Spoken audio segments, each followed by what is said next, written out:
ఉందాం. మరి దేవుడు ఎంతవరకు మనతో మాట్లాడుతాడో నాకు తెలియదు, కానీ నాకు శక్తి లేకపోయినప్పుడు కూడా దేవుడు మనలో ఉండి మాట్లాడాలని ప్రార్థించేద్దాం. ప్రార్థన. ప్రేమ కలిగినటువంటి, కృప కలిగినటువంటి మా పరలోకపు దేవుడా, వందనాలు స్తోత్రాలు చెల్లించుకుంటూ సమయాన్ని సమర్పించుకుంటున్నాం. ఇదిగో ప్రభా, ఈ యొక్క పునరుద్ధాన ఆదివారంలో వచ్చినటువంటి మీ బిడ్డలందరినీ కూడా మీరు జ్ఞాపకం చేసుకుంటున్నారు. రాలేనటువంటి వారు, ఆయా పనుల భారం మీద వెళ్ళినటువంటి బిడ్డలను కూడా జ్ఞాపకం చేసుకుంటూ ఇంకొక సమయంలో వచ్చేందుకు సహాయం చేయండి. ఇదిగో ప్రభా, ఇంతవరకు పాటలలో, వాయిద్యాలలో, ఆయన మరి జ్ఞాన భాగంలో, చదువుట్లో, స్థితి ఆరాధనలో సమస్తము మీరుండి నడిపించుకున్నారు. ఇప్పుడు కూడా ప్రభా, మీ యొక్క ఆదరణకర్తతో మాకు ఆత్మీయ ఆహారమును అందించి మీరే ఘనత పొందుకోమని, ఈ యొక్క సమయం అంతట్లో కూడా మీరే మమ్మల్ని నడిపించుకొని మహిమ పొందుకోమని యేసు పరిశుద్ధ నామములో మరి వేడుకుంటూ ప్రార్థిస్తున్నాము తండ్రి. ఆమేన్. దేవునికి స్తోత్రం. మంచిది. ప్రియమైనటువంటి దేవుని బిడ్డలారా, ఈ సమయంలో పరిశుద్ధ గ్రంథంలో ఉన్నటువంటి కొన్ని మాటలు మనము చదువుకుందాం. చదువుకునే ముందు వీళ్ళరా గమనించండి, దేవుని ఆలయమునకు ఆతృత కలిగినటువంటి ఆత్మలతో రావటము ఎంతో శ్రేష్టమైనటువంటి విషయం, ఎంతో ధన్యత. మరి మన మధ్యన ఉన్నటువంటి యవనులు 7 గంటలకు 2 గంటల పావుదకు 7కే వచ్చేసారు. దేవునికి స్తోత్రం. పావుదకు 7కే వచ్చారు. ఎప్పటికీ కూడా మేము కూడా సరిగా సిద్ధపడలేకపోయాము. కనుక అటువంటి ఆకృతి కలిగినటువంటి వారముగా ఉండాలి. ఇదే విధముగా వీళ్ళ వినండి, ఒక యవనస్తుడు సకాలాలకు దేవునిని స్తుతిస్తూ తన కోరికను తీర్చగలిగినటువంటి శక్తి గల దేవుడని, దేవునిని తప్పకుండా ఆరాధించగలిగినటువంటి వాడుగా వచ్చి పాస్టర్ గారికి అన్ని సహాయం చేస్తూ, కార్యక్రమాలు కొన్ని సహాయం చేస్తూ తన కోరికను దేవుడు నెరవేర్చగలడని ఎంతో ఆతృతి కలిగినటువంటి మనసుతో దేవుని ఆలయంలో కొన్ని దినాలు సహవాసం చేశాడు. దేవుడు మంచి ఉన్నతమైనటువంటి స్థితిని ఆ కుర్రవానికి ఇచ్చాడు. చక్కనైనటువంటి ఉన్నతమైనటువంటి స్థితిని ఆ కుర్రవాడికి ఇచ్చేటప్పుడు ఆ కుర్రవాడు మంచిగా సమృద్ధిగా జీతము, సమృద్ధి అయినటువంటి మంచి సుఖ సంతోషములతో కలిగినటువంటి, మంచి భోగభాగ్యములతో కలిగినటువంటి స్థితిని దేవుడు ఆయనకి ఇచ్చాడు. దేవునికి స్తోత్రం. ఇచ్చేటప్పుడు మరి దేవునికి సాక్షిగా జీవించాలా లేదా? కానీ రాను రాను అదే ఉద్యోగంలో పాతుపడిపోయి ఆదివారం సెలవు ఉన్నప్పటికీ కూడా తన పనులు, తన యొక్క సొంత కార్యక్రమములు నెరవేర్చుకోవటానికి టైము సరిపడేది కాదు. ఆలయానికి రావటం కుంటిపడిపోయాడు, చాలా కుంటిపడిపోయాడు. కుంటిపడిపోయాడెప్పుడో కుంటిపడిపోయాడెప్పుడో ఇక పాస్టర్ గారు చాలా నిరుత్సాహం కలిగినటువంటి వారిగా ఆయన, ఏటి కుర్రవాడు రాలేదు, ఏమి రాలేదు అని ఒకరోజు వాళ్ళ ఇంటికే వెళ్ళారు. నాయన, ఆలయానికి రావాలి కదా, ఇదివరకు వచ్చావు, చక్కగా అన్ని పనులు చేకూర్చుకునేవాడు, చక్కగా దేవునికి మహిమకరంగా దేవుని ఆశీర్వాదములు పొందుకునేవాడు, దేవుడు నిన్ను ఆశీర్వదించాడు. కానీ నువ్వు ఆలయానికి రావటము మానేసేవేంటి? అయ్యా క్షమించండి, నాకు సమయం చాలా ఉంటుంది, నాకు టైం లేదండి, నాకు టైం లేదు, సమయం చాలా ఉంటుంది, అందుకే నేను రాలేకపోతున్నాను. దేవుడంటే ఎంతో ప్రీతి నాకు, దేవుడంటే ఎంతో నాకు ఆశ, ఎంతో నాకు ప్రేమ, కానీ నాకు టైం లేదు. టైం లేదు కనుక నేను రాలేకపోతున్నాను అని చెప్పేటప్పుడు, ఇదంతా కూడా మీకు తెలిసినటువంటిది, ఇదివరకు వస్తే చెప్పాను. ఆ కుర్రవాడు ఒకరోజు ఏదో అపత్తు వలన, ఏదో పరిస్థితుల మూలంగా చనిపోయాడు. చనిపోయినటువంటి కుర్రవాడు మరి అక్కడ దేవుని రాజ్యంలో ప్రవేశించాలనే ఆశతో పరిగెత్తి అక్కడ ఉన్నటువంటి పరలోక రాజ్యంలో ప్రవేశించగలిగినటువంటి గేటు దగ్గరకు పరిగెత్తడానికి. అక్కడ పరిగెత్తేటప్పుడు అక్కడ ఎవరుంటారండి? సెక్యూరిటీ, దేవుని దూతలు. దేవుని దూతలు ఉంటే తప్పని అక్కడించారంట. ఎక్కడికి వెళ్తున్నాను? లోపలికి వెళ్తున్నాను. నీకు లేదారంట. నువ్వు ఈ పుస్తకంలో నీ పేరుందనుకో, ఈ పుస్తకంలో పేరుంటే నువ్వు వెళ్ళచ్చు. నీ పేరు ఉందో లేదో చూస్తామని పుస్తకం అంతా గెట్టికారు. పుస్తకంలో ఎక్కడ కూడా పేరు కనిపించలేదు. అది కనిపించకపోవడం ఏంటండి?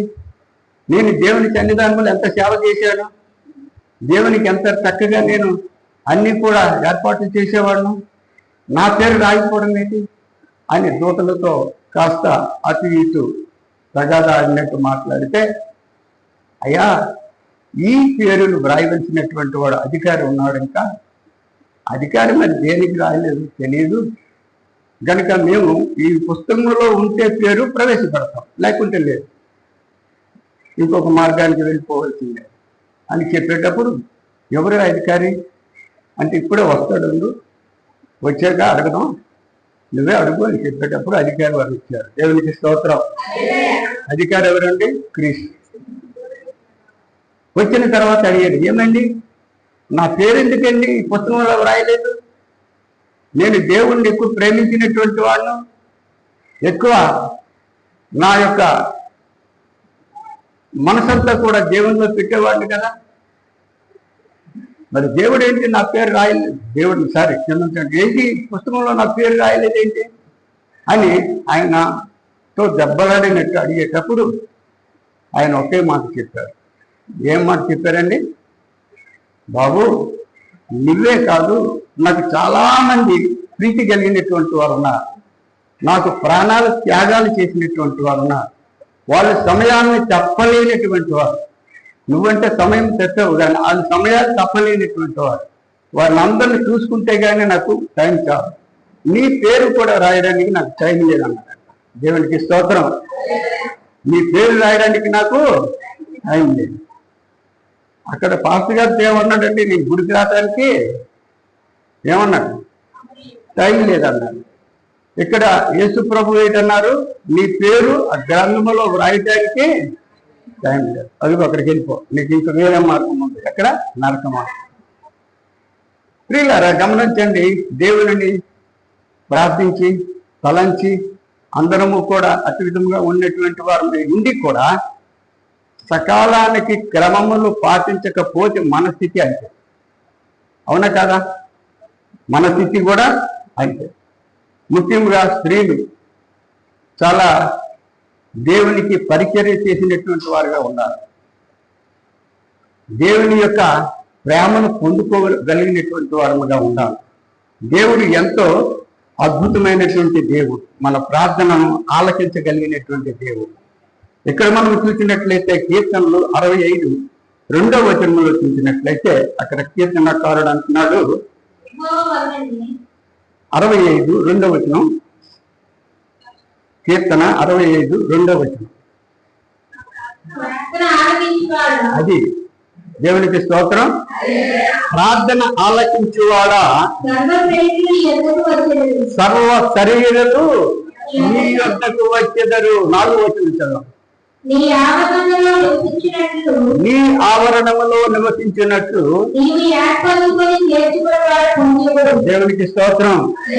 నీ ఆలయములో నివసించుటకు నువ్వు ఏర్పరచుకొని నీవు ప్రేమించినటువంటి వారు ధన్యులు.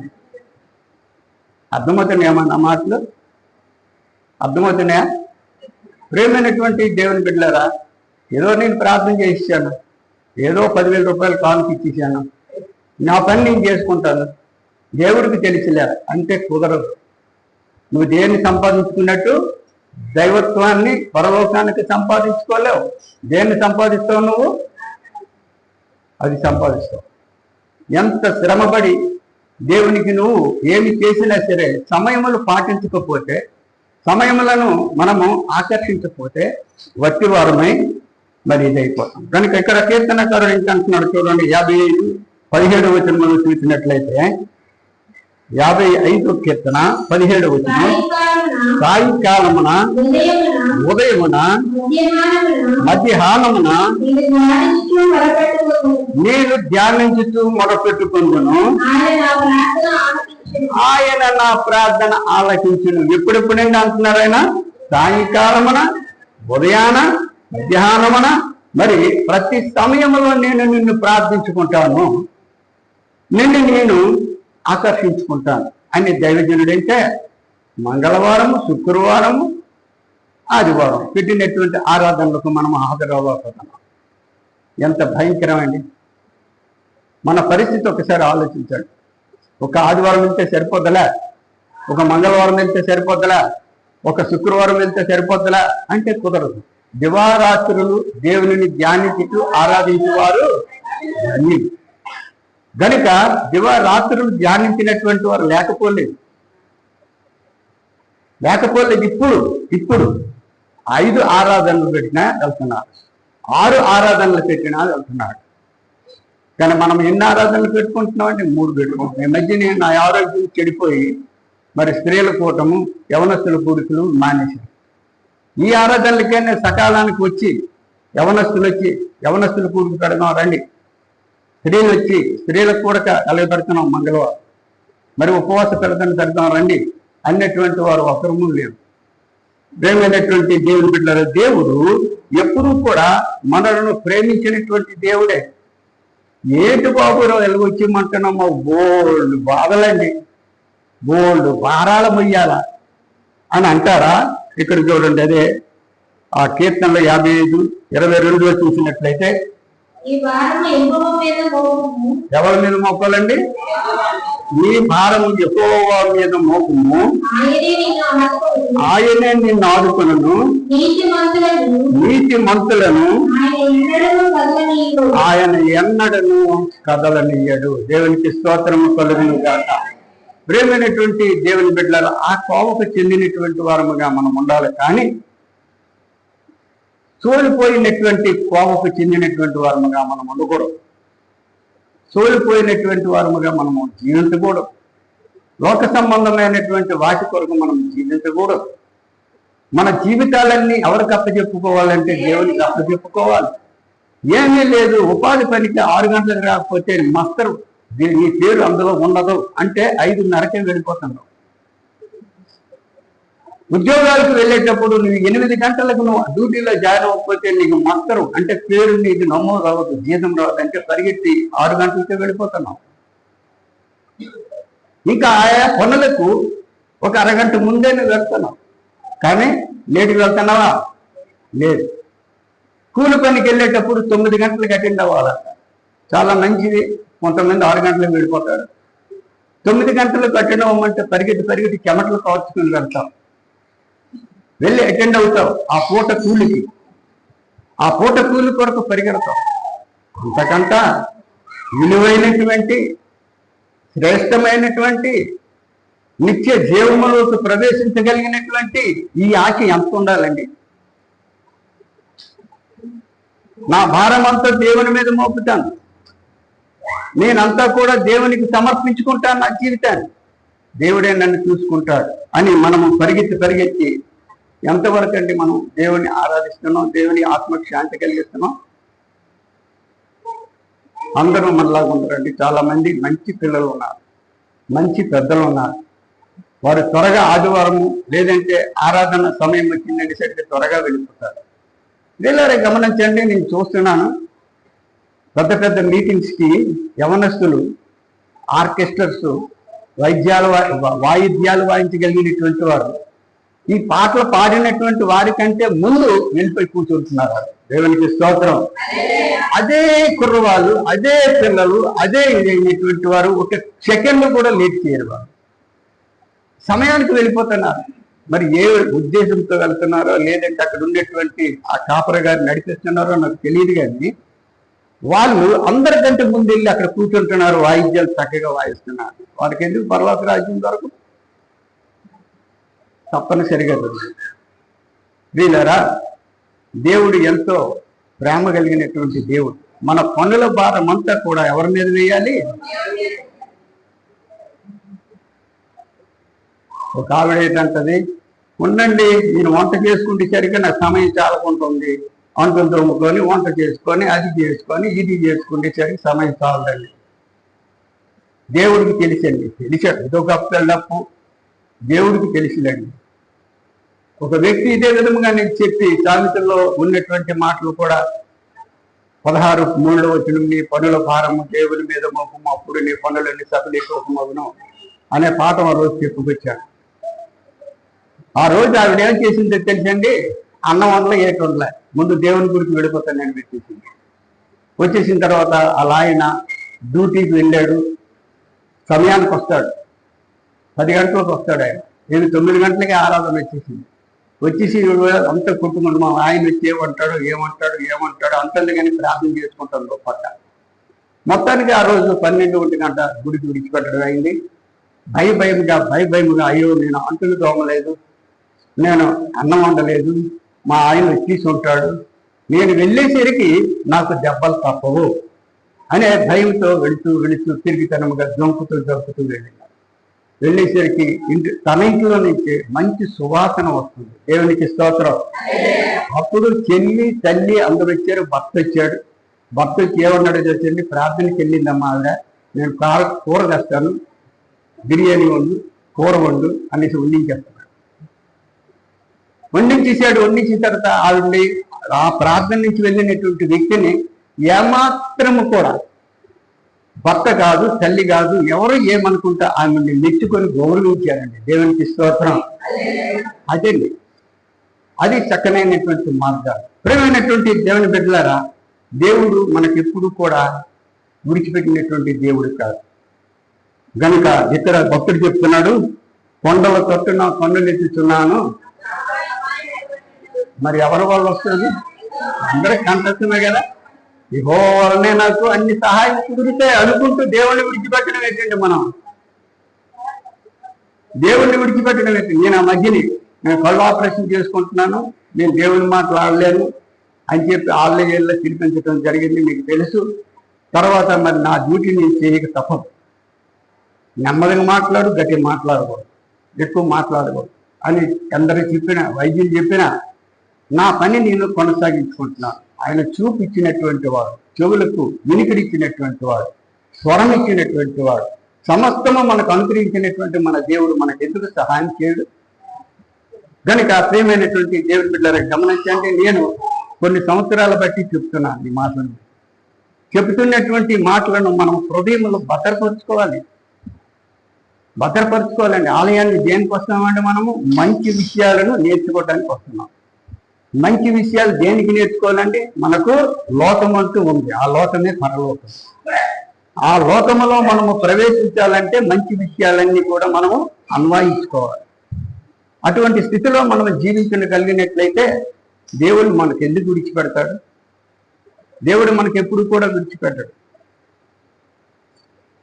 కనుక ప్రియమైనటువంటి దేవుని బిడ్డలు, ఈ భక్తులు కొండలతో కొండలు ఎత్తుతున్నాను, నాకు సహాయం అతని వల్ల వస్తుంది. నువ్వు పనికెళ్ళు, అతని వల్ల సహాయం చేస్తాడు. నువ్వు ఒక పాటు చేయు, అతనే సహాయం చేస్తాడు. నువ్వు ఒక కార్యక్రమం ఏది చేసినా ఆయనే సహాయం చేస్తాడు. తప్పకుండా చేస్తున్నాడని మన ఇష్టానుసారంగా మనం ప్రవర్తించకూడదు. కనుక ఇక్కడ వెళ్దాం ధ్యాన భాగంలో.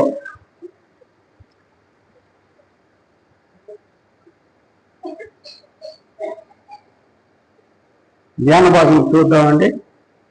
అదే న్యాయాధిపతులు 9వ అధ్యాయము 8వ వచనం నుంచి చదువుతున్నా. చెట్లు తన మీద రాజును ఒకని అభిషేకించుకొనని అని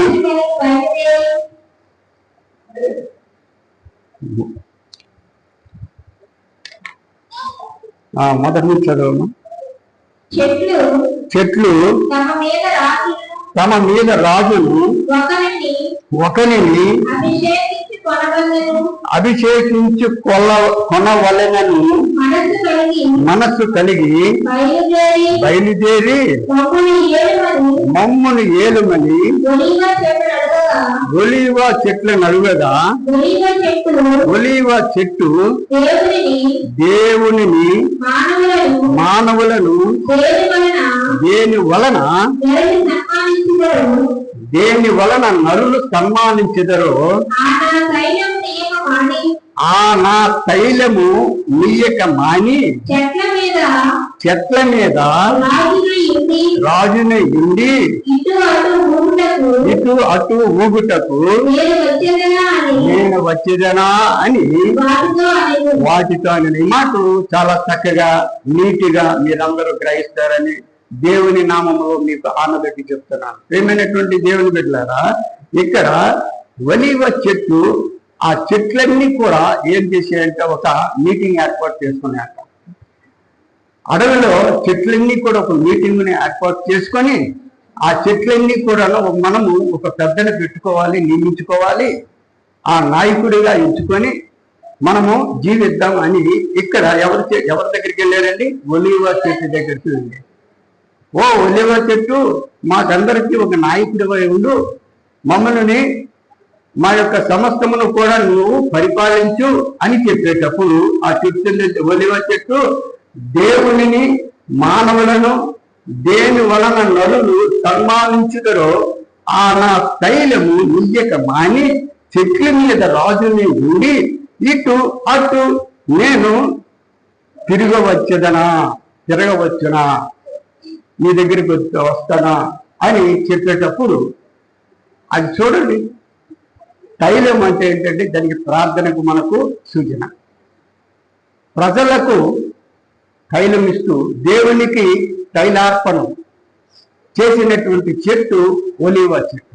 బాగా ఆలోచించండి ప్రియులారా, ఈ ఒలీవ చెట్టుకి అది చెప్పినటువంటి మాట, నేను మానవుల ఆత్మలను అర్పించి దేవునికి విరోధముగా నీ మీద నాయకుడినై ఉండి అటు ఇటు నా సంతోషం తీర్చుకోవాలా అనే చెట్టు అన్నాడు. దశమ చెట్లు ఏంటనే చూడము.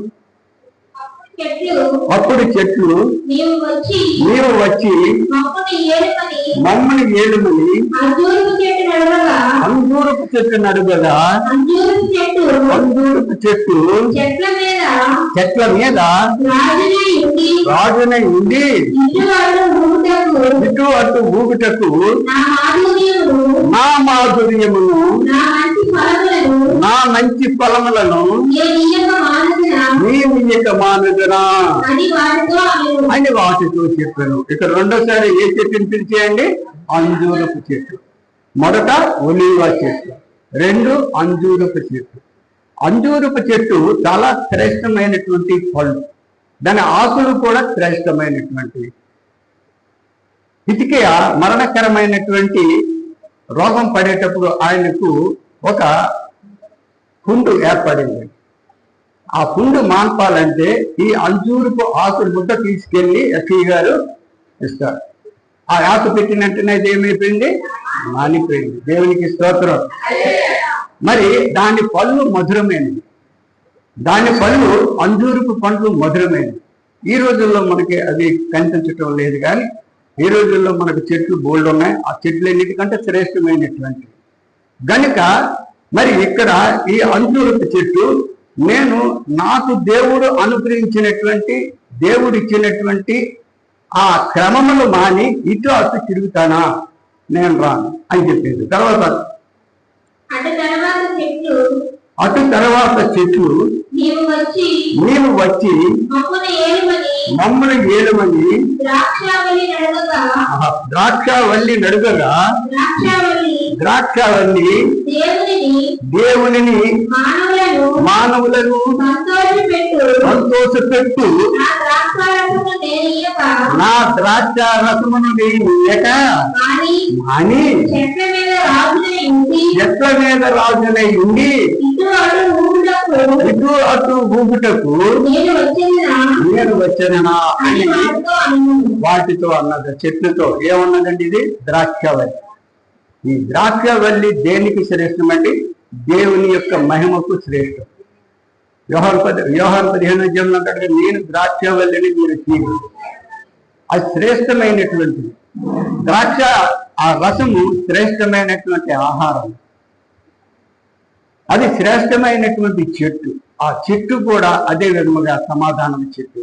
నేను ఏం చెప్పిందంటే, నేను దేవునిని మానవులను సంతోషపెట్టు నా ద్రాక్షారసమును ఇయ్యక ఈ మాట మీ హృదయములకు అద్దుకును గాక. దేవునికి మనుషులకి నేను సంతోషపెట్టు నా శరీరముని ఇస్తున్నాను, దానిని ఇయ్యక మీతో రావాలా, మీరు అటు ఇటు తిరగటానికి రావాలా. శ్రేష్టమైనటువంటి ద్రాక్షార చెట్టు కనుకనే ఆ చెట్లు కాలువల యోరన నాటబడినవై తమ కాలమందు ఫలమిచ్చి చెట్లే. దేవునికి స్తోత్రం. గనుక కాలువ యోరను నాటబడినదై అంటే, కాలువ అంటే ఏంటంటే దేవుని యొక్క సన్నిధానములో నివసించినటువంటి ప్రజలుగా జీవించాలి. మనమందరం ఒక చెట్లతో సంబంధించినటువంటి వాళ్ళని. ఈ చెట్లకు సూచనలు మనమే. కాలువ యోరను నాటబడింది, ఆకు వాడక తన కాలం ముందు ఫలమిచ్చే చెట్టు వలే అని బైబిల్లో వ్రాయింది. మరి అదే విధముగా యేసేపుకు ఏమి పేరు వచ్చిందండి? ఫలించెడు కొమ్మ. ఫలించెడు కొమ్మ.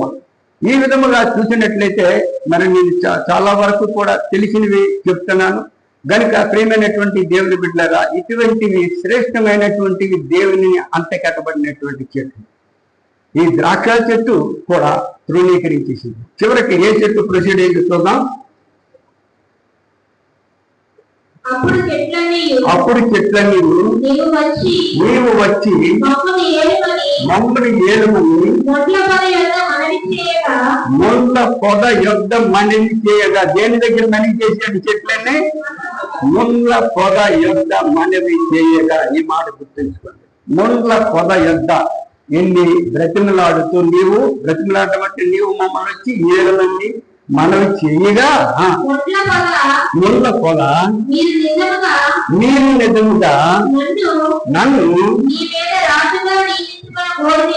నీ మీద రాజుగా నియమించుకున్న కోరిన ఎడల రండి, నా నీడను ఆశ్రయించుడి, లేదా అగ్ని నాలో నుండి బయలుదేరి లెబానోను దేవదారు చెట్లను కాల్చివేయనని చెట్లతో చెప్పాను. దేవునికి స్తోత్రం. మన పాత మీద చివరికి ఏదండి అంగీకరించింది? మొండ్ల పొద. రండి నా దగ్గర రండి, నేను కాదాను.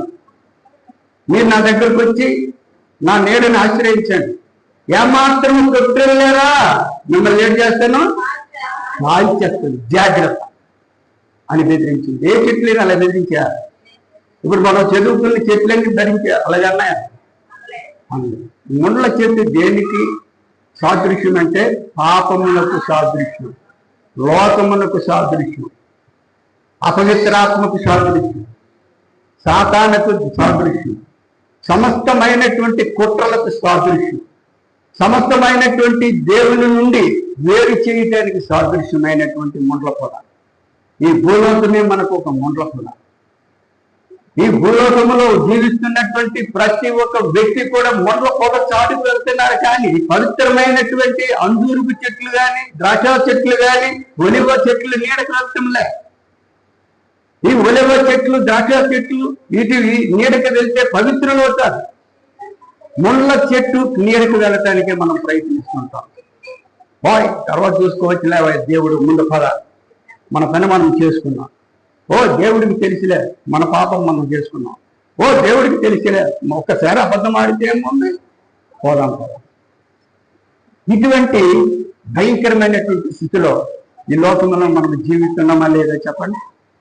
చెప్పరేది? జీవించినటువంటి వారు ఎవరు చెప్పరు. జీవించలేనటువంటి వారు అందరూ చక్కగా చెప్తారు. దేవునికి స్తోత్రం. మీరందరూ జీవించినటువంటి వారు, లేకుంటే ఈ రోజు ఇక్కడ దేవుని ఆలయంలో కూర్చోలేరు. వీళ్ళరా నేను ఎందుకంటే ఈ గద్దెంపు మాటలు చెప్తాను. మనకు పరలోక వారసుల మీద జీవించాలి. టీచర్ పాఠం చెప్పింది దేనికండి? పవిత్రులై శ్రేష్ఠులై అభివృద్ధి పరచబడి మహా గొప్పవాళ్ళని టీచర్స్ పాఠాలు వారి జ్ఞానమంతా కూడా ఆ స్కూల్లో చెప్పి పిల్లలకు బోధిస్తారు. అంతకంటే శ్రేష్టమైనటువంటిది ఈ టీచింగ్. ఈ టీచింగ్ దైవత్వంతో కూడుకున్నటువంటిది. వీళ్ళగా గమనించండి, ఎంతో అద్భుతమైనటువంటి దేవుని బిడ్డలమైనటువంటి మనము, చాలా మంది మీలో ఉన్నారు, లేరని చెప్పను, అమ్మో దేవుని గుడికి వెళ్ళాలి ఈరోజు, కానీ వేరే పనికి నేను వెళ్ళే ప్రసక్తి లేదు. చాలా మంది దూరం నుంచి వస్తున్నారండి. దూరం నుంచి వచ్చాము, నా దేవుని గుడికి వెళ్ళాలి, చనిపోయి దేవుని రాజ్యంలో ఉన్నది కాక రాకి విశాఖపట్నంలో జీవించినటువంటి వాడు పల్లారాధన అంటే పరిగెత్తి వచ్చేవాడు. అదిగో పదార్థులు ఇంకా రకరకాలైనటువంటి వస్తువులన్నీ కూడా కొన్ని గుళ్ళో పెట్టేవాడు. విశాఖపట్నం నుంచి పరిగెత్తి ఇలాంటి వారు ఉన్నారు. కొందరు మన మధ్యలో ఉన్నారు. టీచర్ లావణ్య గారు ఉన్నారు, ఇంకా పిల్లలు ఉన్నారు, చాలా మంది ఉన్నారు. చాలా సంతోషం. దేవుని గుడిలోకి వెళ్ళాలి, అక్కడ ఉన్నాయి 3 గుళ్ళు, అయినప్పటికీ కూడా అందులో నాకు దీవెన ఉంది అనుకుని పరిగెట్టి వస్తున్నారు. దేవునికి స్తోత్రం. అక్కడికి వెళ్ళొచ్చు, నేను వద్దాను.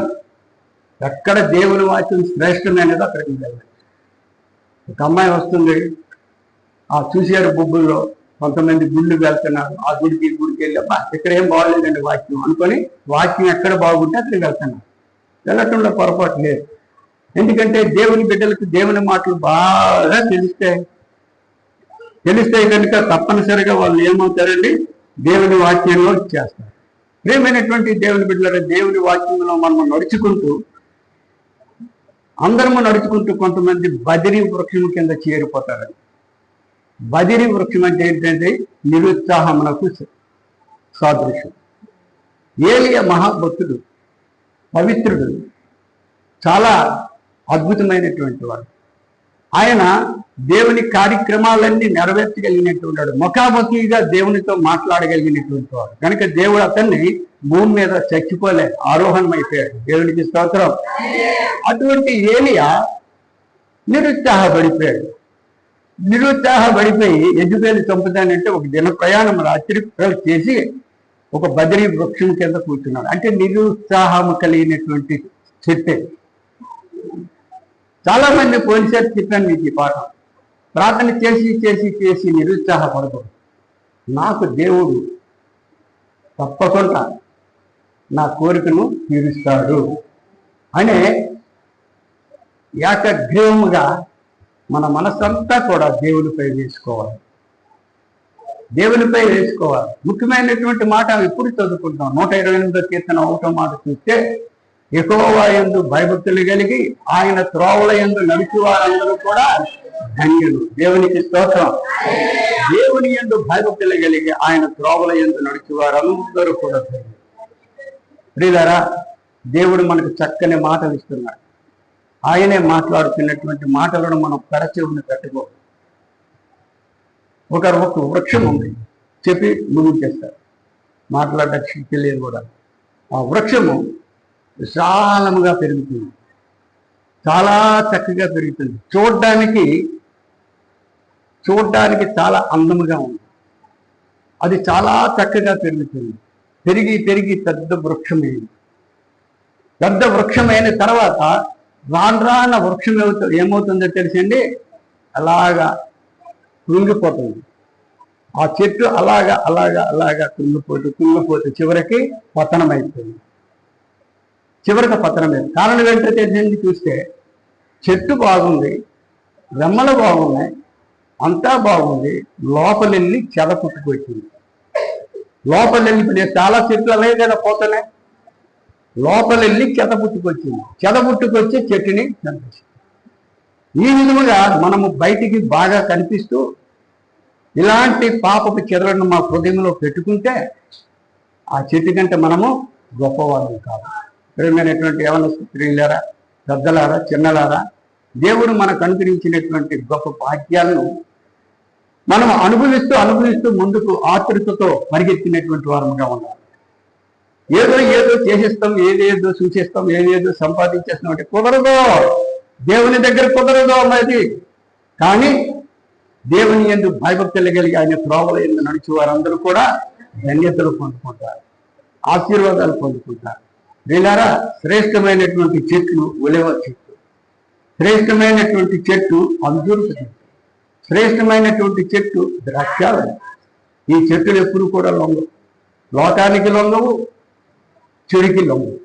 కనుక ఆ ఒలివ చెట్టు చెప్పినటువంటి మాట చాలా అద్భుతమైనటువంటి మాట. నేను నా తైలము అంటే పరిశుద్ధాత్మతో కూడుకున్నటువంటి నా ప్రజలను ప్రోత్సహిస్తూ నా దేవునికి అంగీకారముగా జీవిస్తున్నటువంటి ఆశీర్వాదములతో జీవిస్తున్నటువంటి నేను మీ దగ్గరికి రావాలా? చెడు పనులు నేర్చుకోవడానికి రావాలా? నో, నేను రాను. అదే విధముగా ఇంకేంటి చెప్పిందండి? అంజూరపు చెట్టు. గుర్తుంచుకోండి, ఒలివ చెట్టు, అంజూరపు చెట్టు, ద్రాక్ష 3 చెట్లు. 4వది ముళ్ళు చెట్టు. కనుక ఈ యొక్క మరి అంజూరపు చెట్టు చాలా శ్రేష్టమైనటువంటిది. తన పళ్ళు అన్నిటికీ ఆరోగ్యాన్ని ఇచ్చినటువంటి, తన ఆకులు గాయాలు మారుస్తాయి. అబ్బా, ఎంత చక్కనైనటువంటి ఇక్కడ దేవుడు న్యాయాధిపతుల్లో ఇచ్చాడు. అంజూరపు చెట్టు దానివల్ల శ్రేష్టమైనటువంటి అనుభవం. నాకు దేవుడు ఇచ్చినటువంటి శ్రేష్టమైనటువంటి అనుభవాలను విడిచిపెట్టి నీ దగ్గరికి రావాలా? నేను నో నీ దగ్గర రా అని హెచ్చరిస్తాను. ప్రేమైనటువంటి దేవుని బిడ్డలారా, ఈ రోజుల్లో లోకాశలకు అనేక మంది ఆశపడుతున్నారు, లోబడిపోతున్నారు. అవునా కదా? కనుక అటువంటి లోబడక ఎప్పుడు కూడా మనము దేవుని యందు నమ్మకం ఉంచుకొని పరిగెత్తినటువంటి వారు మీరు చాలా మంది ఉన్నారు. దేవునికి స్తోత్రం. తప్పకుండా అనుభవిస్తున్నారు, ప్రతిఫలాలు అనుభవిస్తున్నారు. మీ వలనే మన సంఘము అభివృద్ధి పరచాలి, మీ వలనే మన సంఘము విస్తరించబడాలి, మీ వలనే మన సంఘము అధికమైనటువంటి దేవుని యొక్క శక్తులతో ఎంతో మందికి మేలుకరముగా ఉండాలి. అటువంటి జీవితాలు మనం జీవించాలి. స్త్రీలారా గమనించండి, ప్రేమైనటువంటి స్త్రీలారా, మంగళవారం శుక్రవారం స్త్రీలే ఎక్కువ వస్తున్నారు. దేవుని యొక్క పరిచారకు చేస్తున్నారు కొంతమంది చేయటం లేదు. మీరు ఎంతమంది మన భూముల ఆనందం వచ్చి చెప్తున్నాడే నాకు, దేవుని యొక్క పరిచారం ఎంత చేస్తే మన పరిచారం అంత చేస్తాడండి దేవుడు. ఆ గోడ చుట్టూ నేను చీపురు పట్టుకుని చూపిస్తున్నాను. ఆ గోడ చుట్టూ ఆడోళ్ళు పిల్లండి, కడగమనండి, ఆడోళ్ళు చేయని మీరు చేస్తున్నాడేంటి అని ఆయన నాకు బాధపడుతూ చెప్తున్నాడు.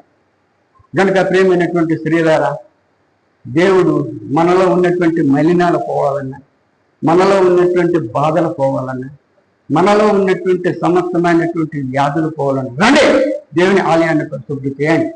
మీ శరీరములను మీ గృహాలను దేవుడు పరిశుద్ధి చేస్తాడు. దేవునికి స్తోత్రం. కనుక అటువంటి పరిస్థితుల్లో మరి మనము జీవించవలసినటువంటి అవసరతలు ఎంతైనా ఉంది. చివరి మాట చూద్దాం.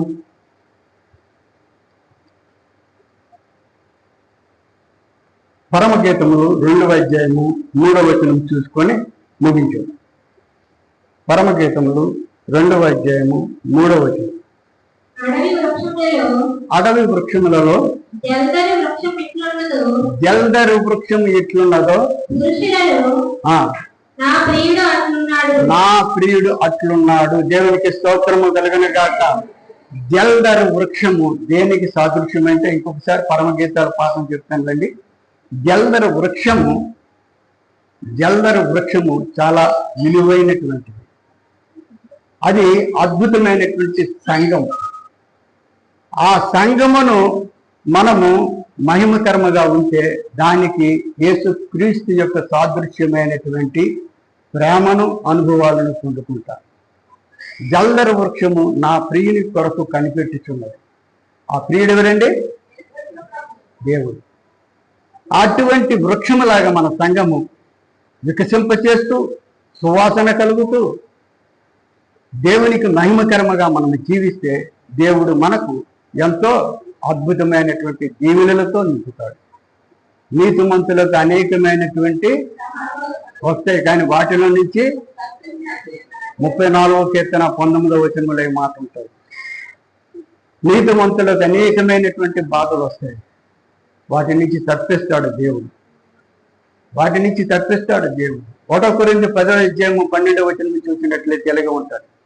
అందులో దేవుని బిడ్డలకు ఎన్నో శ్రమలు వస్తాయి. ఎన్నో శ్రమలు వచ్చేటప్పుడు శ్రమలు అనుభవిస్తూనే ఉంటారు. ఆ జ్ఞానాన్ని ఇస్తాడు దేవుడు. ఆ శ్రమలు అనుభవించడానికి శక్తిని ఇస్తాడు. శక్తినివ్వడమే కాక శ్రమలను ఏ విధముగా తప్పించుకోవాలో మంచి ఆలోచన కూడా ఇస్తాడు. దేవునికి స్తోత్రం. చదువుకోండి 10వ అధ్యాయము 12వ వచనం నుంచి ఉంటారు. చాలాసార్లు మీకు చెప్తున్నాను ప్రియులారా, అటువంటి ప్రవర్తన కలిగినటువంటి వారమే, అటువంటి మనస్సు కలిగినటువంటి వారమే ఉండి మన దేవునికి ఎప్పుడు కూడా ఉత్సాహమైనటువంటి సంతోషాన్ని ఏర్పాటు చేసుకుంటూ మనం సంతోషిద్దామని హెచ్చరిస్తూ కొద్ది మాటలతో ముగిస్తున్నాం. దేవునికి స్తోత్రం. ప్రార్థన చేసుకున్నాం. పరిశుద్ధుడైన మా తండ్రి, వందనాలు స్తోత్రాలు చెల్లించుకుంటూ సమయాన్ని సమర్పించుకుంటున్నాం. ఇదిగో ప్రభా, ఇంతవరకు మీరు మాతో మాట్లాడారు. ఆ మాటలను తండ్రి మేము హృదయంలో భద్రపరుచుకొని మండల పొదలలో మేము చొరబడకుండా పరిశుద్ధమైనటువంటి మీ స్థలాలలో మీరు మాకు అనుగ్రహించి ఉలవ చెట్లు, అంజూరపు చెట్లు, ద్రాక్ష చెట్లు వలె మేము ఫలించి మీ కొరకు జీవించడానికి సహాయం చేయండి. ఈ లైవ్లో చూడగలిగినటువంటి బిడ్డలందరినీ, చూసినటువంటి బిడ్డలందరినీ కూడా ఆశీర్వదించండి. వారి కుటుంబాలన్నీ కూడా ద్రాక్ష చెట్టు వలె, ఒలివ చెట్టు వలె, అంజూరపు చెట్టు వలె ప్రకాశింప చేయండి. ఇక్కడ ఉన్నటువంటి యవనులు, చిన్నలు, పెద్దలు అందరినీ కూడా నాయనాన్ని యొక్క వెలుగులో ప్రకాశింప చేసి బిడ్డలను తండ్రి, మాటలు వినలేనటువంటి బిడ్డలను, వినలేనటువంటి బిడ్డలను బహుగా దీవించి ఘనత పొందుకోండి. ఈ పరిచర్య చేస్తున్నటువంటి బిడ్డలను బహుగా ఆశీర్వదించండి. నాయన వాయిద్యాలు వాయించినటువంటి బిడ్డలను, నాయన మరి నీ యొక్క తండ్రి పాటలను మంచి స్వరములతో పాడుతున్నటువంటి నీ బిడ్డలను నాయన బహుగా దీవించండి ప్రభా. ఇంకా మంచి స్వరాలను మనం ప్రార్థిస్తున్నాం. నాయన నీ శుభవార్తలను ప్రకటించడానికి కూడా నీ కుమారులు, కుమార్తెలను నాయన ఆవేశపరిచి, ఉద్రేకపరిచి నాయన నడిపించుకోమని ప్రార్థిస్తున్నాం. ఈ ప్రార్థన అంతట్లో మీరుండి నడిపించినటువంటి విధానంలో వందనాలు స్తోత్రాలు చెల్లించుకుంటూ చిన్న ప్రార్థన పాదముల దగ్గర చేర్చుకోమని యేసు పరిశుద్ధ నామములో మరి మీరు వేడుకుంటూ ప్రార్థిస్తున్నాం తండ్రి.